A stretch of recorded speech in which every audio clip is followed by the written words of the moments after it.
What is up, guys? Welcome to SEW This Week in Wrestling. The 1st of August. 1st of August, we're plowing through the year. If you are new here, please do like and subscribe to us down below. Head over and follow us on Twitter at SEW_podcast. What a week this has been. It's Some bits have been interesting. It's been a lot. We'll just kick straight off with the news from this week. Actually, the news from yesterday. Bray Wyatt is no longer with the WWE. He was released. You know what? After him not being used in the way they sort of got rid of, I kind of saw it coming. So yeah, it's just what a goddamn waste. What a freaking waste, that man. He's one of the most creative people they've had on their roster for decades, basically. Like I think last night we heard like Sean Rossap say something like he was Mick Foley. You know, he is Mick Foley in that he's constantly thinking of things to reinvent himself and come up with all these characters. Let's be honest, they've had a few. Like it's like Matt Cardona. You know, he's now doing better off for himself now, and he was the one who was being creative and got himself over. Still love that fence. Yeah. Going over the fence.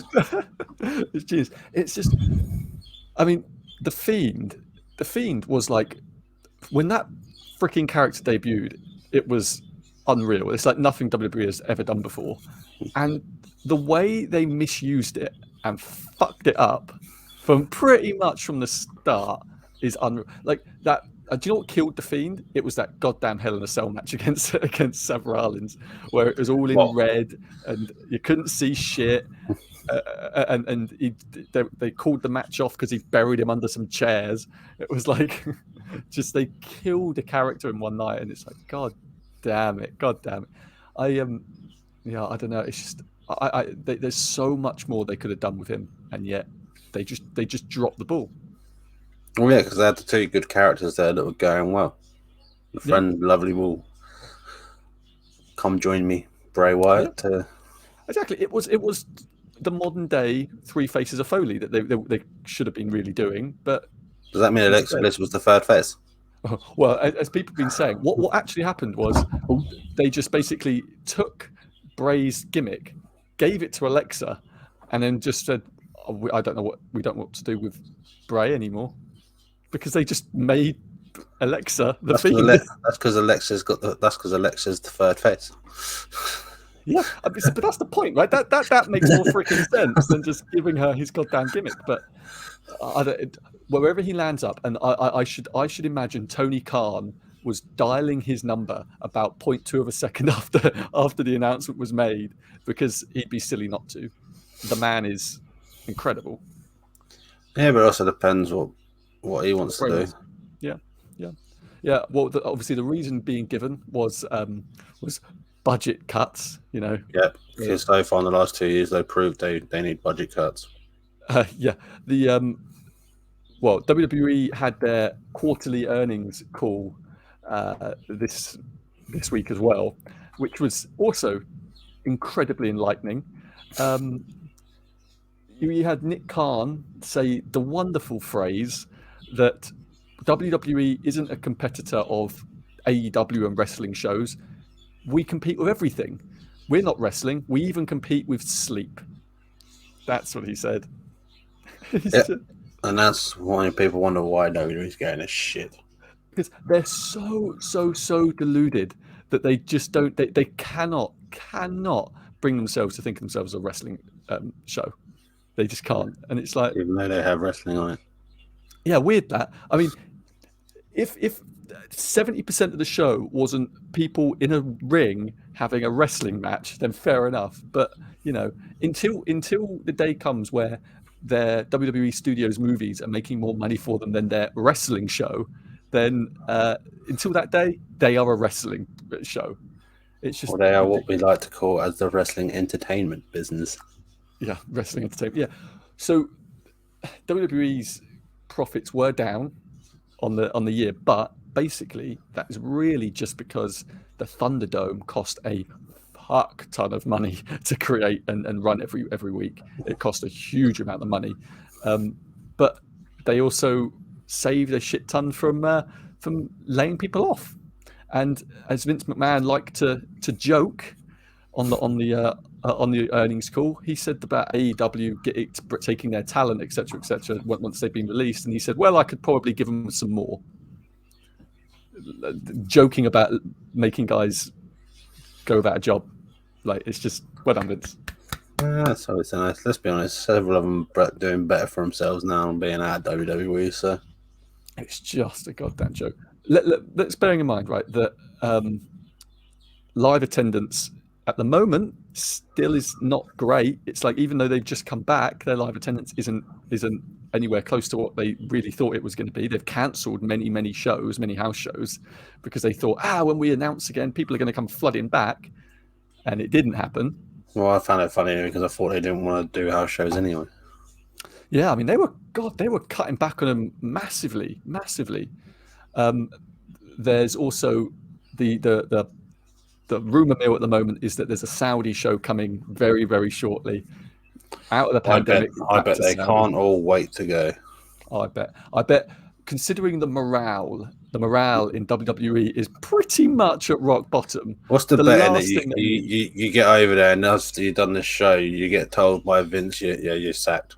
Find your own way back. yeah. Welcome to Jeddah. You're fired. Yeah.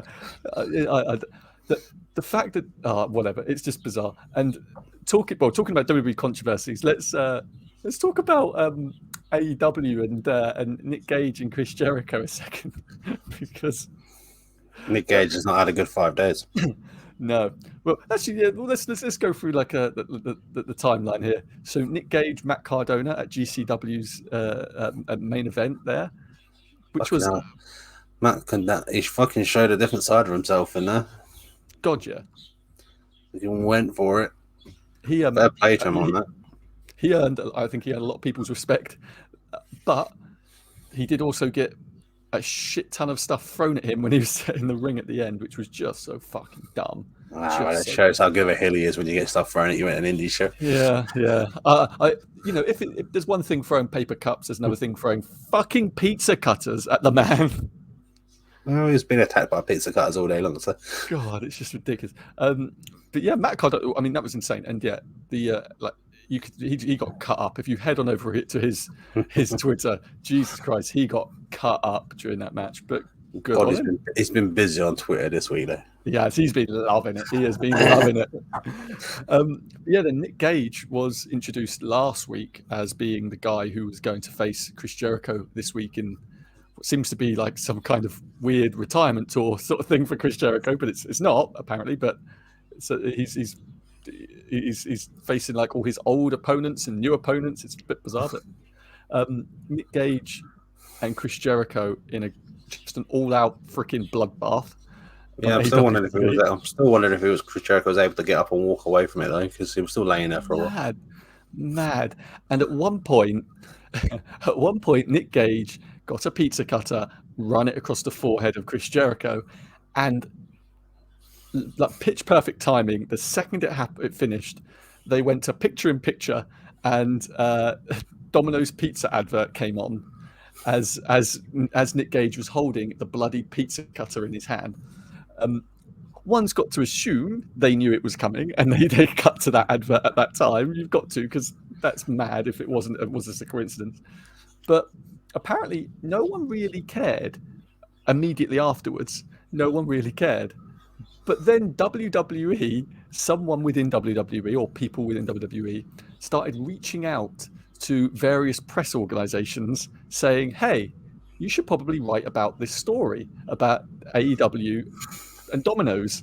And because of that, Domino's did become aware of it and did get so basically what I take from that news is Domino's doesn't watch AEW. I'm going to say they don't watch it. But to be fair, it was trending worldwide on Twitter. So you've got to imagine someone from Domino's would have noticed when their brand was trending on Twitter. And I suppose they don't really care when there's just them people talking on Twitter, but when actual journalists are writing about it and saying, well, why does Domino's accept this? This is diminishing the Domino's brand. And they're like, shit. And that was all apparently apparently caused by WWE. But I didn't think they thought of AEW as a competitor. They're not competitors. Remember that, they're not competitors. Sleep is a competitor. Sleep is a competitor, but So they're not trying to do some of Eric Bischoff's underhanded tactics right now, then are they, WWE? Back to the WCW days. I mean, the thing is, that is like straight out of the Eric Bischoff playbook, right? It's like flat out the Eric Bischoff playbook. But I don't know. I just think it's just so petty. The whole thing's so petty. It's so funny. But there we go. Also, that's what's happening in the last week. Lots of scuttlebutt about CM Punk, Daniel Bryan. CM Punk is probably going to debut at that special Rampage show in Chicago. Fucking love it, you know. Let's have a new showing on the second night of a fucking special. Because I haven't just gone through 5 of them, have I, already, for Dynamite? It is a bit, it's a bit bizarre. But I think their reasoning for it is it's August 20th, so it's the night before SummerSlam. It's August 20th, Chicago, Illinois. And they originally, when they announced it, it was just AEW Rampage, and then they called it what's it called, the First Dance. I have no idea. I would have known they said it was a special one. Yeah, I think it's called the First Dance at the United Center. Obviously, it's the big hint, the First Dance, for it to be CM Punk making his debut. I love the idea, though, that they're going to they may have him debut the night before SummerSlam, so that the entire weekend, the only thing people are going to be talking about will be that. So WWE's news coverage that they really, really want from SummerSlam on the Saturday is going to be completely eaten up by AEW, and that is an Eric Bischoff move as well. That's like a full-on Eric Bischoff move at WWE, and that's a good idea, because people are going to be talking about wrestling, but they're going to be talking about AEW. But WWE is not a wrestling company. Oh, okay. They're going to be talking about sports entertainment. Yeah. The hint dropped on AEW this week was Darby Allin. Darby Allin talking about the best in the world and all this sort of stuff. And he could have been talking about Chris Jericho. Yeah. And the insinuation is that's where they're headed, which is cool. Which means Sting's going to be involved as well, is he? Yeah. Sting and CM Punk. That how fucking weird is that? Sting and CM Punk in a ring in 2021 would be just fucking mental, just completely mental. But yeah, and that Daniel Bryan, by all accounts, hasn't signed yet with AEW, but he's on the verge of signing, because he wants to be able to wrestle for New Japan and in America and do all sorts of other things, and WWE doesn't really want to let him do that. You know, if WWE was smart, they would cut the deal with New Japan, let Daniel Bryan go and wrestle. Go back to the 90s. I'm not being funny. Go back to the 90s. Undertaker was doing tours of Japan. You know, yeah. Hogan in the 80s was going and doing tours of Japan and stuff like. Yeah, but the problem with Hogan on that one was he was shitting on the WWF belt at the time, saying the IWF belt was the best. Yeah. But yeah, you had all these stars going over to Japan quite regularly in the 80s and 90s. So I don't understand why they care so much now. But I don't know. It's like, well, I get it. It's because they were. It's Chris Jericho. Chris Jericho's the reason that it's all fucked, because Vince let Jericho go and do that one Tokyo Dome show, and then he never came back. So they're like, we don't want to let people go in case they don't come back. Well, it's more the second bit where it's like, you're doing a second match. I thought you were doing one. Yeah. Well, you're not using me. Yeah, exactly. They're going to put me in the headline. You're going to have me in the mid card of WrestleMania.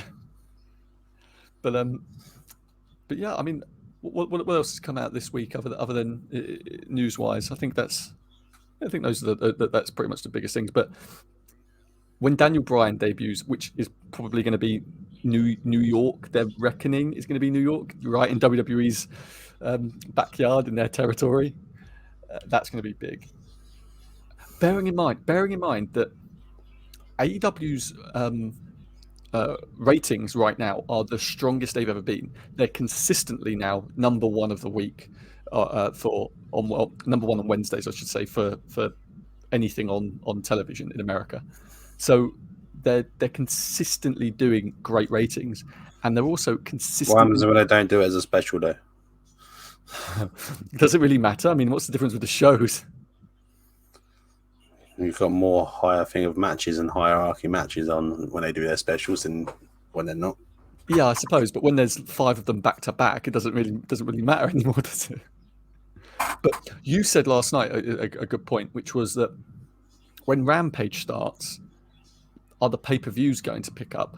Because they, at the moment, doing the pay-per-views once a quarter, if they've got 2 shows, that's going to be a lot of wrestling trying to be condensed into a single pay-per-view. So I wonder if they're going to do the old Raw Smackdown thing that WWE used to do. You remember where they had the it's all discussed on whether they might split people up, and go for that or what.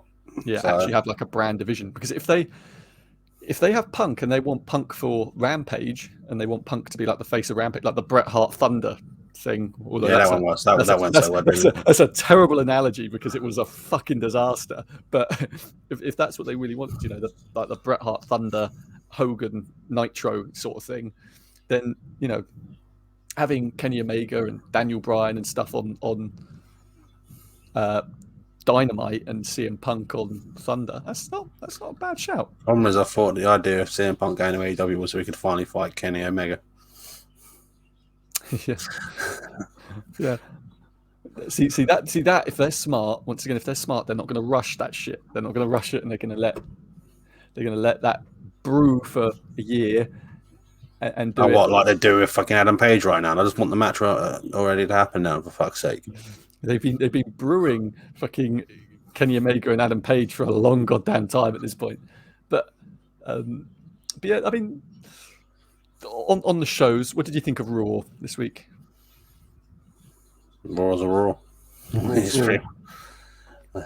Yeah, it got more confusing with the Women's Championship match, and it's just gonna probably go that way next week again as well. Natalya almost breaks her leg.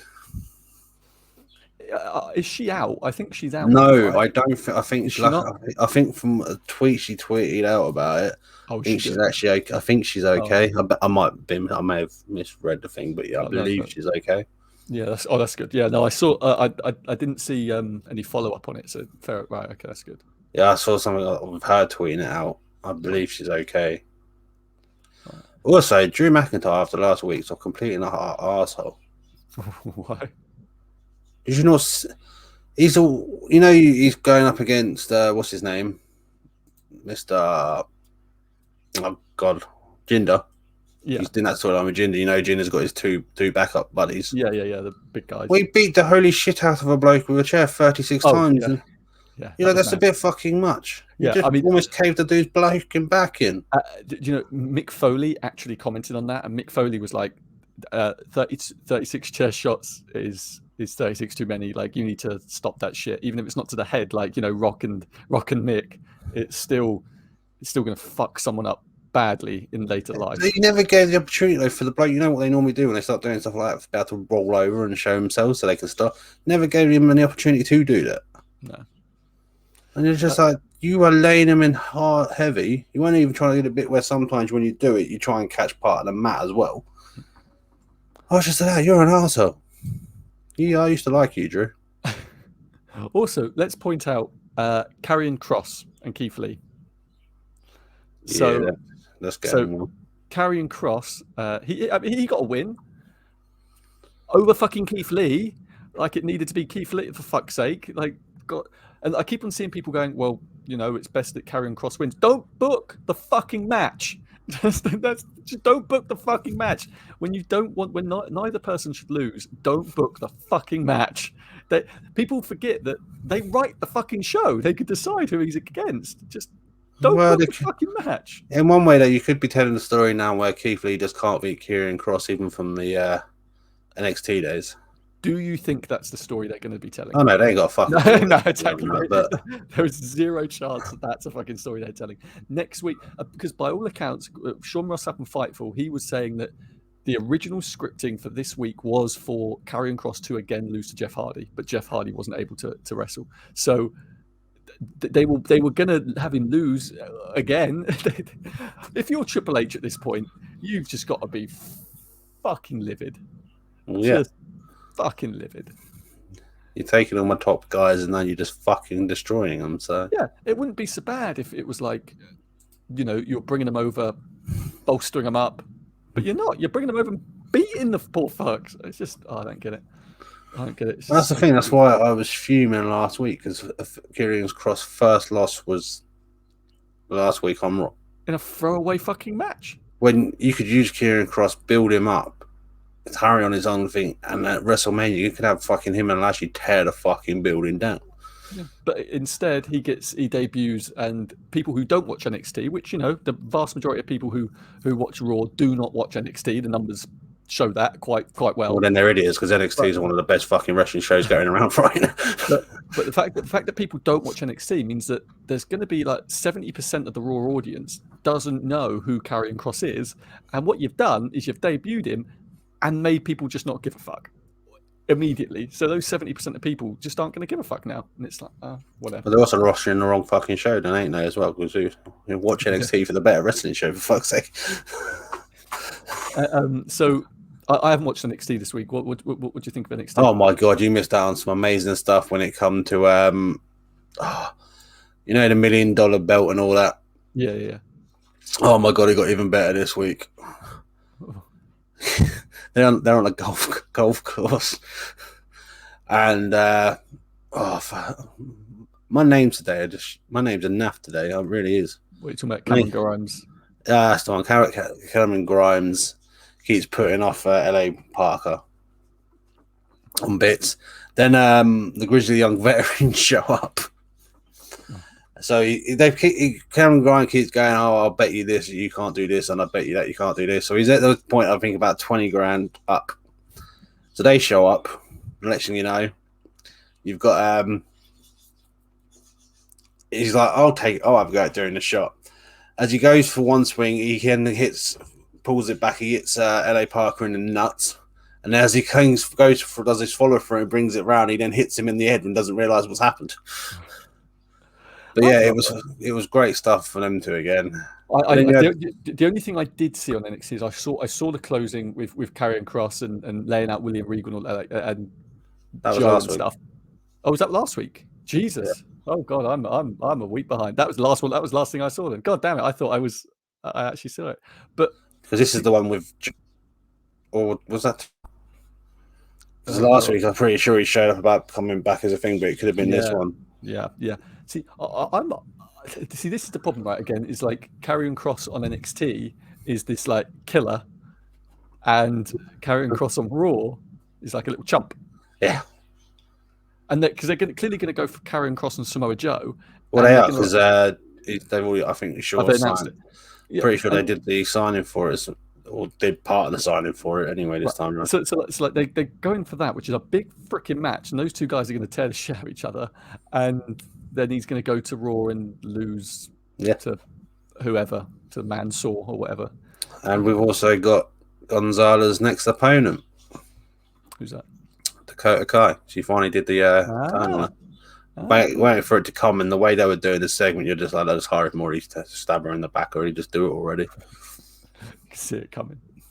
So that's good. I think this week was the week in which everyone was talking about AEW, right? I feel like AEW, I got on it, did do a great show from the first match to thing. So yeah, they did a really good show. They just unfortunately they ruined the first match by not letting Adam Page win. But that entrance was incredible from them guys. And like as we said yesterday, I feel with the Dark Order and that now, they've now been able to take them to another level. Yeah, they started off as a small sort of thing, slowly coming in, and then you had the next part stage where they've gone to one level, and now with Adam Page, they've gone to another level. Yeah, and it gave me chills, like that their entrance with the spotlights and all that coming down. It looked great. Yeah. How they go about Hangman and Kenny, because Hangman and Kenny is going to be the match at the pay-per-view. Like, it's going to be the match. It's just now how the hell they get there is a bit bizarre. Not a clue anymore. Yeah, I mean, like they'll get there. It's just a matter of how. But because they kind of they didn't do like the clean victory either. They've done the heel stuff. So like they've given themselves an out to be able to have Hangman Page sort of contest it and get pissy about it and find another way to get in the match. But we also the rumor mill is that Jon Moxley is going to be facing Tanahashi at some point on AEW television, probably at the pay-per-view. So it sounds like at the next pay-per-view you're going to have Hangman Page and versus Kenny Omega, Tanahashi versus Moxley. It's going to be a big old show. Santana and Ortiz and FTR was a match. Apparently they booked that match for this show like a year ago. Right. Like when they very first got FTR, they planned that on this show that Santana and Ortiz and FTR was going to do. Like they have it. Tony Khan had it laid out for these certain matches to be on certain shows for like big impact things. It's kind of cool that he's actually thinking ahead. But obviously everyone was talking about freaking Painmaker Chris Jericho versus Nick Gage. Like, yeah, that was insane. That was insane, especially on TV and not on pay-per-view. Let's remember Tony Khan. He said Nick Khan, and Tony Khan talking about how look we won't have that kind of we won't have that kind of shit on TV. Yeah. This stuff won't happen on TV. It'll be reserved to pay-per-views and very rarely. And we've got probably one of the most hardcore matches on wrestling free TV, maybe ever since ECW days. Like, because WWE, I think Moxley might take offense to that. No, like on national television, I think that must be because what was the last time? Because WWE doesn't do that shit on free TV, so they've done some hardcore stuff, but it's always been on pay-per-view. So it was mad, but I mean, fair play to Chris Jericho for freaking doing it. Yeah, it'd be interesting to see how he does next week.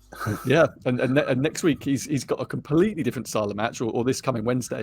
But it's the extension for next week's one where he's got to to win the match. He's got to do a move off the top of the turnbuckle. Yeah, he's going to break his neck. Yeah, but he's facing do his Frankensteiner again. We'll be all right. Oh, please God, no. He's facing Juventud Guerrera, the man who he first faced in WCW.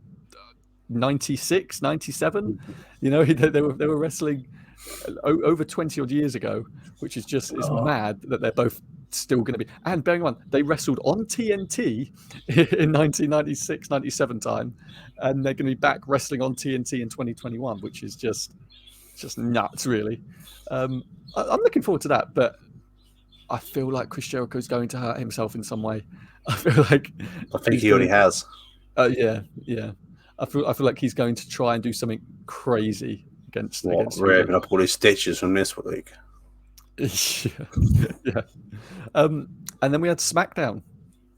Yeah, that was phenomenal. It was just Because unfortunately, Cena's now just doing the same promo work on Roman, so that's getting a bit boring. I like the bit with Baron Corbin at the opening bit, if I'm honest, when Baron Corbin comes down.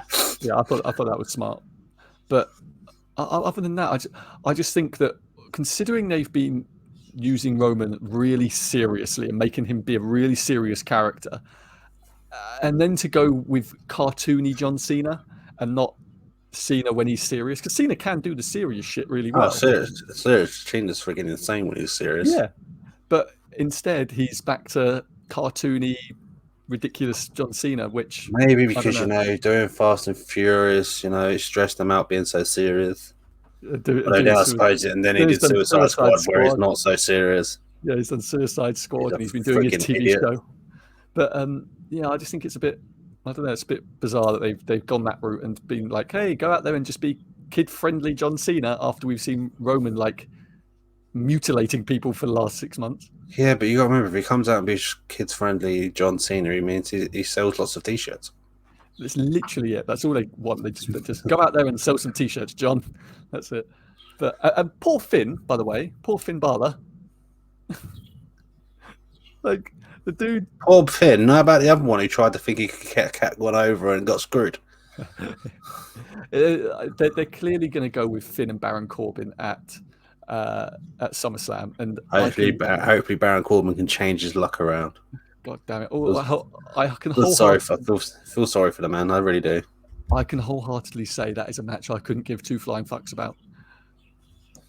And I like this Baron Corbin thing that they're doing, but come on, like Finn, Finn's just been called back up, and that's what you got from. They hyped it up so well, having him go toe to toe with Roman. We knew that match wasn't coming at SummerSlam. That match was never ever happening at SummerSlam, but it just seems like a bit of a step down after they've hyped it up so big. Oh, and on other shocking news, SmackDown, we had a return of Sasha Banks. Sasha Banks is back. They've done the tag team, and then she turned on her. Yeah, that's what Sasha does. Yep. It took the grand total of like 15 minutes for Sasha to turn. That was you know there's been that running joke about Big Show about how many times he's turned face heel, face heel, face heel. Yeah. Sasha's getting there now. Sasha's right there. Well, she's also catching up with Kevin Owens on the amount of friends she can stab in the back. Yeah, she's gonna lose all of her friends. Also, we're going to have Edge and Seth Rollins at SummerSlam, which I think we saw coming. That was going to be a thing. That'd be kind of cool. I think that could be quite a cool match. And also, I think that the story that those two could tell leading into it could be really quite good as well, because they're both can both be great promos. Seth is a bit repetitive at the moment, but yeah, I can agree with that. Yeah. But hopefully you can this will sort of like freshen him up a little bit. For me, though, it's more funny with the fans now when he comes on TV, just chanting for Becky. how fucking annoyed must he be though? Really, like he must love it because that's his wife and everything. But also, deep down, he must fuck is it? My partner's getting more over than I am. She's not even been on TV in a year. And Becky doesn't need to be on TV to be over. When she comes back, that pop is going to be freaking immense. it's gonna like blow the freaking roof off. Yeah, it's when she comes down, I'll push her in the buggy with her baby. Yeah, I'm not actually back, guys. I'll be back in about a year. Just holding out the contract thing. I was supposed to show up, so I've showed up. See you later. Yeah, see you later. Here's my one appearance a year. See you guys. I'm gonna go back and write another book. Yeah, yeah. I mean, SummerSlam's gearing up to be quite a good event, actually. To be fair, Roman versus John. But everyone's going to be talking about CM Punk. Everyone's going to be talking about CM Punk. What's the betting that CM Punk doesn't show up on that one? It's Daniel Bryan that shows up, and everyone will be pissed. The only way I reckon that they wouldn't top it. They won't be able to top CM Punk being on Rampage. But the only way in which WWE will be able to claw back some kind of people talking about them is if Becky makes her return at SummerSlam. I think that's the only thing. Yeah, Becky's bigger draw than CM Punk. Yeah, but I mean, like, people aren't going to be the press and stuff aren't going to talk about that anywhere close to CM Punk being back. So, but like that's the only thing I can think of which would be able to for them to be able to claw back what they're going to lose if Punk is on Rampage on that Friday. But then SummerSlam is gearing up to be a pretty good show, and I love the fact that it's on a Saturday and not a Sunday for once. Don't worry, they'll change it eventually. Yeah. Well, they realize they made a mistake. They only did it because there's a they could get the venue. They could get the venue on the Sunday. Yeah, pretty much. There's a UFC card in Las Vegas on the Sunday, and they thought we're not going to go head to head with UFC on the Sunday in Vegas, so we'll move to the Saturday. That's basically the only reason. But I mean, And now they're sitting themselves because CM Punk's about to show up on the Friday before. On Friday. Oh, it's just wonderful. It's just wonderful. Well, if they're quite good, if they talk to UFC, they can try and do some dissing on CM Punk and just try show his last couple of fights on WWE. Yeah, look, I know this is random, but hey, viewers, I know we've never done this before, but here's CM Punk losing to Mickey Gall. You know, just a random fucking video. But back in his last two fights. Here you go. Watch how good he is there. Back in 1996, that is exactly the sort of thing that Vince McMahon would have done as well. Like against WCW with the Huckster and the Nacho Man and all that. That is exactly what he would have done. Just, hey viewers, I know we've never shown any UFC footage ever, but here's two matches. We're gonna carve out some of our time on SummerSlam and show you. We've decided we don't need to have John Cena be Roman Reigns tonight. We're having this. Oh god! But anyway, so this week's going to be interesting, seeing the fallout of freaking Domino's WWE and AEW. That's going to be interesting, as well as what's the bet that Domino's kicks all their asses. As well as Juventud Guerrera being on AEW TV, being back on TNT. That's going to be interesting. But yeah, other than that, if you are new here, please do like and subscribe to us here on this channel. Head over and follow us on Twitter at SEW_podcast. And we'll see you next week. Hopefully, because hopefully, this podcast might actually get up. We are out.